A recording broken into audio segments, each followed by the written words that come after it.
तो हेलो दोस्तों, आप सभी का स्वागत है आज के इस नए वीडियो में नए टॉपिक के साथ। तो चलिए इस प्रकार से आज की इस वीडियो में आज हम लोग कोशिका विभाजन के अंतर्गत जो कोशिका विभाजन का प्रकार है द्वितीयक अर्धसूत्री विभाजन, इसके बारे में आपको संपूर्ण जानकारी देने वाले हैं। पिछले वाले क्लास में हम लोग अर्धसूत्री विभाजन का पहला टाइप देखे थे, प्रथम अर्धसूत्री विभाजन देखे थे। आज के इस प्यारे से क्लास में हम लोग द्वितीय अर्धसूत्री विभाजन या फिर द्वितीयक अर्धसूत्री विभाजन के बारे में आपको संपूर्ण जानकारी देने वाले हैं। तो चलिए बिना किसी समय गंवाए ये जो टॉपिक है द्वितीयक अर्धसूत्री विभाजन, इसको समझने का प्रयास करेंगे। सबसे पहले ये होता क्या है इसको जानेंगे, फिर इसके कुछ इंपॉर्टेंट पॉइंट के माध्यम से कुछ आईएमपी जो पॉइंट है द्वितीयक अर्धसूत्री विभाजन का, इसके बारे में आपको जानकारी देने वाले हैं। चलिए सबसे पहले इसको देख लेते हैं कि आखिर होता क्या है। तो ये एक प्रकार का कोशिका विभाजन है। इसी वाले लाइन को हम लोग जो प्रथम अर्धसूत्री विभाजन था उसमें भी देखे थे। तो एक बार और देखेंगे, एक प्रकार का ये क्या है कोशिका विभाजन होता है जो कि युग्मक अर्थात स्पर्म और ओवम बनाने के लिए क्या होता है के लिए सक्षम होता है, या फिर उसी के लिए अगर बोले तो द्वितीय अर्धसूत्री विभाजन किसके लिए है, जो अंडाणु और शुक्राणु है, स्पर्म और ओवम है, उसको बनाने के लिए ही होता है। इतना क्लियर हुआ। आगे पढ़ेंगे, यह अर्धसूत्री विभाजन प्रथम, देख सकते हैं इसको प्रथम बोलते हैं, तो अर्धसूत्री विभाजन प्रथम के बाद होता है। पिछले वाले क्लास में हम लोग देखे थे, क्या देखे थे, प्रथम अर्धसूत्री विभाजन देखे थे। तो ये जो अर्धसूत्री विभाजन द्वितीय है वह अर्धसूत्री विभाजन प्रथम के बाद ही होता है। इतना क्लियर। आगे पढ़ेंगे, और इसमें गुणसूत्रों को दो क्रोमेटिड्स, क्या बोला गया, इसमें गुणसूत्रों को दो क्रोमेटिड्स में क्या किया जाता है, विभाजित किया जाता है। देख सकते हैं इसमें जो द्वितीयक अर्धसूत्री विभाजन है उसमें दो बार क्रोमेटिड को क्या किया जाता है, क्रोमेटिड को उसको क्या किया जाता है, विभाजित किया जाता है। इतना क्लियर हुआ। आगे पढ़ेंगे, जिससे चार अगुणित कोशिकाएं बन जाती है। देख सकते हैं जो दो क्रोमेटिड बने हुए होते हैं, इस प्रकार से एक से जब दो बने हुए होते हैं इसको और भी दो भागों में तोड़ दिया जाता है, तो इस प्रकार से चार अगुणित यहाँ पर क्या हो जाता है, कोशिकाएं का यहाँ पर निर्माण हो जाता है। इतना क्लियर हुआ। यही क्या है, यही द्वितीयक अर्धसूत्री विभाजन होता है। इतना क्लियर। आशा करता हूँ आपको द्वितीयक अर्धसूत्री विभाजन थोड़ा बहुत क्लियर हो गया होगा।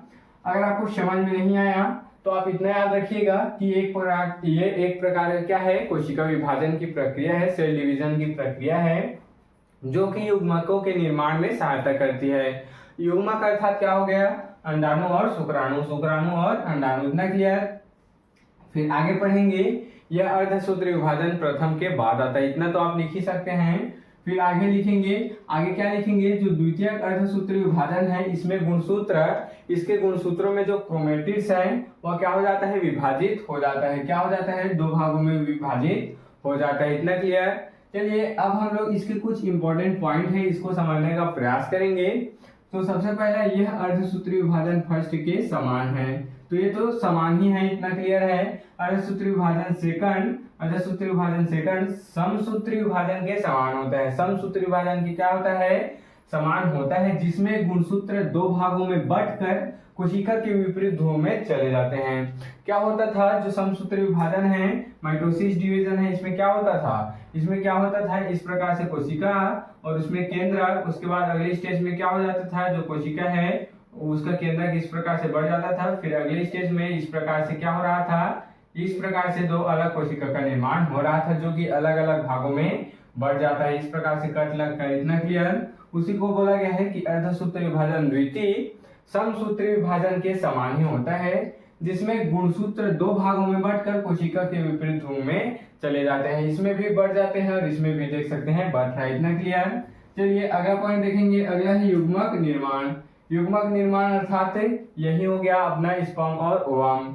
तो इसको पढ़ेंगे, अर्धसूत्री विभाजन अर्धसूत्री विभाजन द्वितीय के अंत में चार अगुणित कोशिकाएं बनती है। देख सकते हैं इसके अंत में क्या बन रहे, 1 2 3 और 4 अगुणित कोशिकाएं यहाँ पर बढ़ रही है। अगुणित अर्थात एक एन वाले। इतना क्लियर।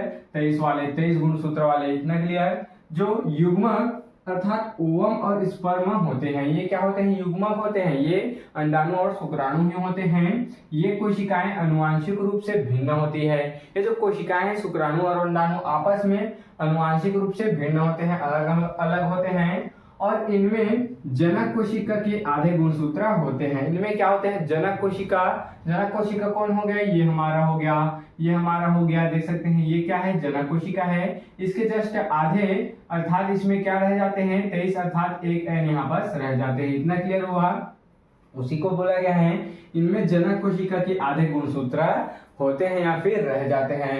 जनक कोशिका में अगर 46 गुणसूत्र है, नीचे आके 23 हो जाएंगे। चलिए अब हम लोग तीसरा देख लेते हैं, द्वितीयक अर्धसूत्री विभाजन का तीसरा इंपॉर्टेंट टॉपिक देख लेते हैं। तीसरा इंपॉर्टेंट पॉइंट देख लेंगे। तीसरा क्या है? द्वितीयक अंडक। द्वितीयक अंडक क्या हो गया तो इसको समझेंगे। महिलाओं में द्वितीयक अंडक अर्धसूत्री विभाजन द्वितीय में क्या बोला गया? देख सकते हैं महिलाओं में द्वितीयक अंडक अर्धसूत्री विभाजन द्वितीय में प्रवेश करता है, लेकिन यह निषेचन तक क्या हो जाता है? मध्यावस्था सेकंड में क्या हो जाता है? ध्यान देंगे क्या बोला जा रहा है इसमें। महिलाओं में द्वितीयक अंडक अर्धसूत्री विभाजन द्वितीय में प्रवेश करता है, इतना क्लियर। लेकिन यह निषेचन तक मध्यावस्था द्वितीय में क्या हो जाता है? रुक जाता है। जब तक निषेचन नहीं होता है तब तक यह मध्यावस्था द्वितीय में रुक जाता है। आगे देखेंगे, निषेचन के बाद यह विभाजन पूरा हो जाता है। जब निषेचन पूरा हो जाता है तो यह विभाजन भी पूर्ण हो जाता है और एक अंडाणु का यहाँ पर निर्माण कर देते हैं, एक अंडक का यहाँ पर निर्माण कर देते हैं। इतना क्लियर हुआ? तो इस प्रकार से आज के इस प्यारे से और छोटे से टॉपिक में हम लोग क्या समझ चुके हैं? अर्धसूत्री विभाजन के एक और प्रकार को देख लिए, अर्थात द्वितीयक अर्धसूत्री विभाजन को देख चुके हैं। तो आप इसके स्क्रीनशॉट यहाँ पर ले सकते हैं।